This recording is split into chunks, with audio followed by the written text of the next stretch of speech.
បាទសូមគោរពសួស្តីបងប្អូនទាំងអស់គ្នាបាទវិលមកជួបខ្ញុំសារជាថ្មីដែរអញ្ចឹងគឺវីដេអូថ្ងៃនេះដែរខ្ញុំចង់មកប្រាប់បងប្អូនតាក់ទងអំពីរបៀបពិនិត្យមើលសេវា 5G ព្រោះមានបងប្អូនជាច្រើននៅក្នុងបណ្ដាញសង្គម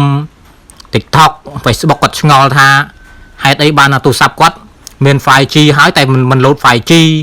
ហើយក៏មានសំណួរខ្លះទៀតក៏សួរថាហេតុអីបានថាទូរស័ព្ទគាត់ដូចថាมันមាន 5G អីចឹងវាមាន2ចំណុចបងប្អូនទី1ទូរស័ព្ទបងប្អូនមាន 5G ហើយតែយើងអត់ទាន់បានភ្ជាប់ហើយទី2កន្លែងយើងនឹងវាអត់ទាន់មានសេវា 5G អញ្ចឹងហើយមួយទៀតនោះគឺទូរស័ព្ទបងប្អូនទូរស័ព្ទគាត់អត់មាន 5G ទេបងប្អូនអញ្ចឹងក៏វាមានបញ្ហាអញ្ចឹងដែរក៏វាអត់លោតដែរអញ្ចឹងមុននឹងឈានដល់ចំណេះដឹងមួយហ្នឹងសូមបងប្អូនជួយចុចជាវឬក៏ចុចឲ្យមេដៃខ្ញុំម្នាក់មួយផងបាទដើម្បីតាមដានទស្សនាវីដេអូខ្ញុំថ្មីពេលក្រោយអីចឹងហ្នឹងហើយអញ្ចឹងវីដេអូនេះខ្ញុំមកស្រាយចម្ងល់បងប្អូនកុំឲ្យឆ្ងល់អញ្ចឹងបាទអញ្ចឹងដើម្បីពិនិត្យមើលដូចថាទូរស័ព្ទសម្រាប់ទូរស័ព្ទអ្នកដែលមាន 5G ហើយតែអត់លោត 5G អញ្ចឹងបងប្អូនមើលវីដេអូនេះនឹងយល់បាទអញ្ចឹងបងប្អូនដំឡើងកម្មវិធី Smart ណា app មួយមកឥឡូវដោយសារខ្ញុំដំឡើងហើយក៏អញ្ចឹងយើងចុចចូលលើហ្នឹងទៅ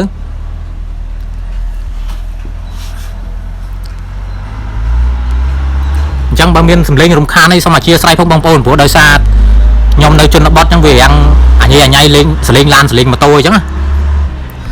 ចុចកន្លែង 5G speed មកបងប្អូនចូលកន្លែងហ្នឹងមករួចហើយបងប្អូនពិនិត្យមើលកន្លែងនេះកន្លែងពិនិត្យមើលតំបន់ដែលអ្នកមានសេវា 5G ហ្នឹងណាអញ្ចឹងបងប្អូនចុចកន្លែងហ្នឹងមកហើយបងប្អូនចុចទៅលើសញ្ញា GPS ខាងក្រោមចុងខាងស្ដាំដៃហ្នឹងហើយបងប្អូនមើលឃើញទេនេះអាហ្នឹងសម្រាប់ខ្ញុំនិយាយសម្រាប់បងប្អូនដែលមានទូរស័ព្ទ 5G តែមានសេវា 5G ហើយតែគាត់ដំឡើង 5G មិនចេញនេះបងប្អូនហ្នឹងដោយសារតំបន់យើងអត់មាន 5G ហើយអាវីដេអូខ្ញុំធ្វើបង្ហាញបងប្អូនលើកមុនហ្នឹងដោយសារតែខ្ញុំទៅខេត្តអីចឹងក៏នៅខេត្តគេមាន 5G អញ្ចឹងក៏វាលោត 5G អញ្ចឹងទៅ